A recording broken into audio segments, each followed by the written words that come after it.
What's up guys, my name is Jessekazam and welcome back to the Ultimate Escape from Tarkov Beginner's Guide. In this video, we're going to be diving into out of raid healing. Whether you're new to Escape from Tarkov or if you've been playing for a while, this is a new change that came in patch point 12 that definitely changes up the game, and learning the mechanics behind this is going to be extremely helpful, especially in your early days to Tarkov. If you like this video, think about dropping a like or subscribing for more content and guides like this. But with that out of the way, let's go ahead and dive right in.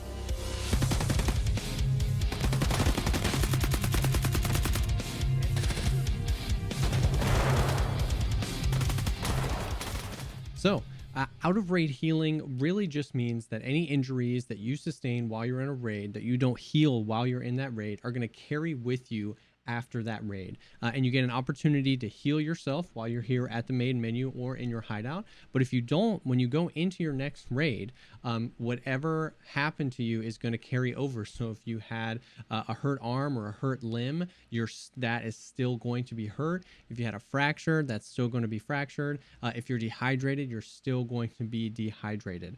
So remembering that and remembering to heal between raids is really important. And once you kind of get into the flow of doing it, it'll come second nature. But it's just a little bit weird if you've been playing Escape from Tarkov because it hasn't been in the game. So starting with what happens when you die. Well, when you die, if you go, I just died on my last raid. When you go to your character screen, everything is healed up to like 50% basically, or a little bit less. And then I have to take it from here.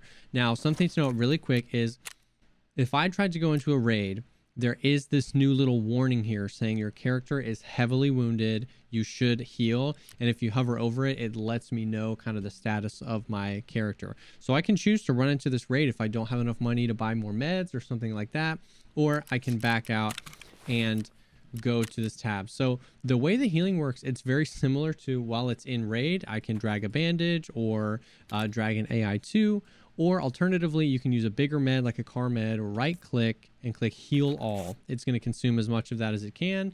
And then I can finish it off with a few AI2s. It'll save that 57% and I'm good to go.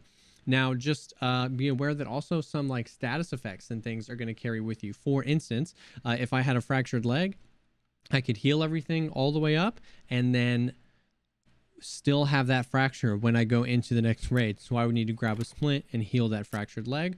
And then the same thing with dehydration and energy. So as you can see, my hydration and my energy are both relatively low right now because I had been running a few raids. So I would either need to bring a water in to drink, or I could right click and use the 31 of this water that I need, and that brings me up. Be aware, if you just right click and use all, it will use all of the water, even if you only needed like 10 or something like that. And then I could do the same for food to get my energy back. Now you'll see like right here by the energy, there's this little up arrow that's blinking 1.27, and you saw that over here and healing here.